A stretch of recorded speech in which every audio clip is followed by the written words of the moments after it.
ବସିଛୁ କଣ? ବାଣ ଆଣିଲୁ? ଆସୁନୁ ବାଣ ଫୁଟେଇବା।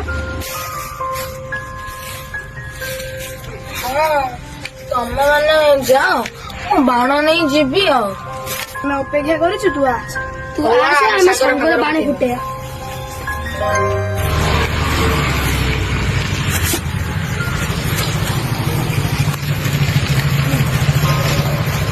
ତା ଭାଇ ବୋଧେ ବାଣ ଆଣି। ହେ, ତା ଭାଇ ତାକୁ ବହୁତ ଭଲ ପାଏ।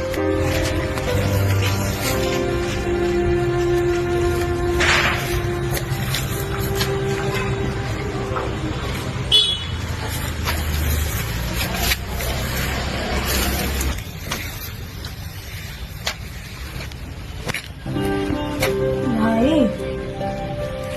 ହଁ ପୁଅ। ସାଙ୍ଗମାନେ ସବୁ ବାଣ ଫୁଟେଇବା ପାଇଁ ଡାକିଲେଣି। ତମେ କଣ ମତେ ବାଣ କିଣି ଦବନି?